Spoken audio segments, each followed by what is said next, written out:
As you are dreaming, first of all, your dream will actually wake you up, actually. But as you are having a dream, you're not running away from stuff that's happening in your life and in the life of the country. But you have to have something that's pulling you, that wakes you up in the morning, that fuels you, that works through you even when you're tired, that works through you even when you don't feel like, that works through you when you don't want to face what's happening in the world. You have to be able to articulate and feel into the possibility that's trying to manifest.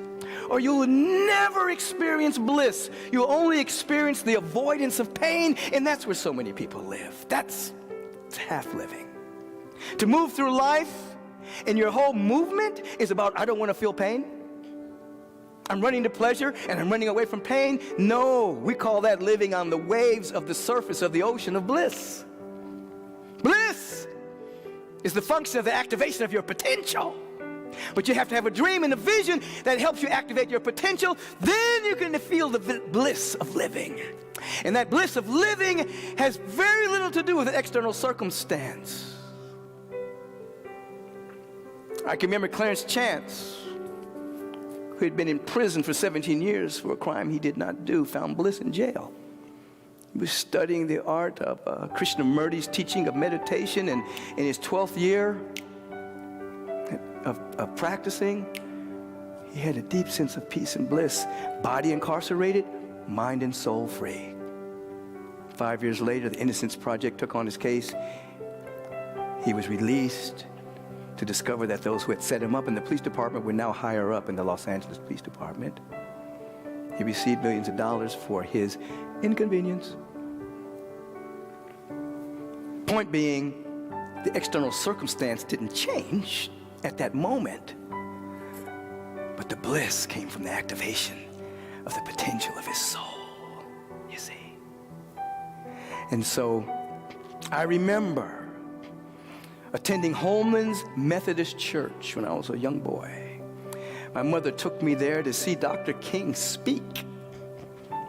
And after he spoke, he was in a West Coast junket to raise money for Southern Christian Leadership Conference, the organization that he founded.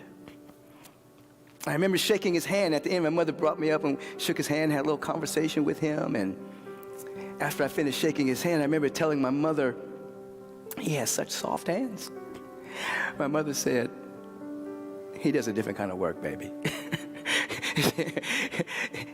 He did a real work of vision making and possibility. He's undoubtedly the greatest citizen that America has ever produced, you see.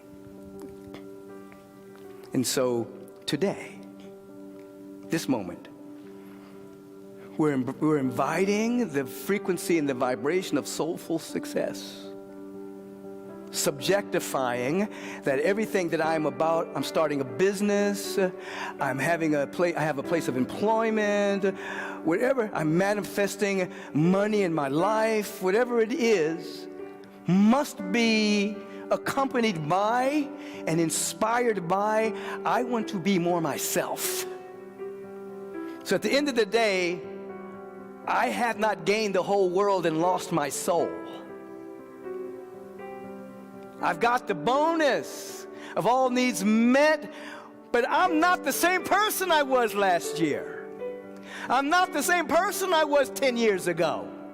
I'm not the same person I was 20 years ago, 30 years ago, 40 years ago. I'm a greater version of myself today than I ever was in history. Now, here's the deal.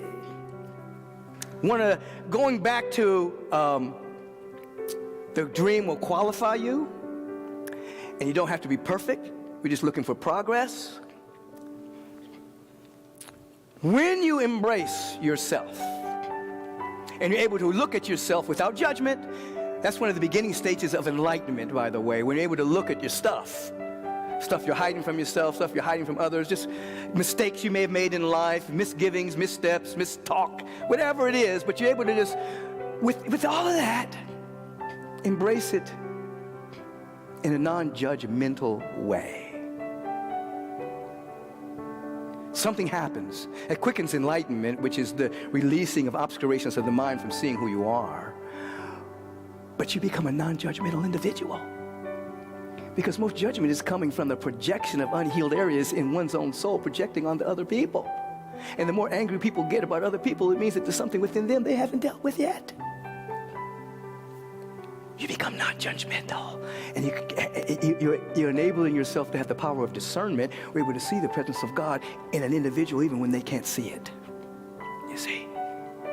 You become what we like to say, a beneficial presence.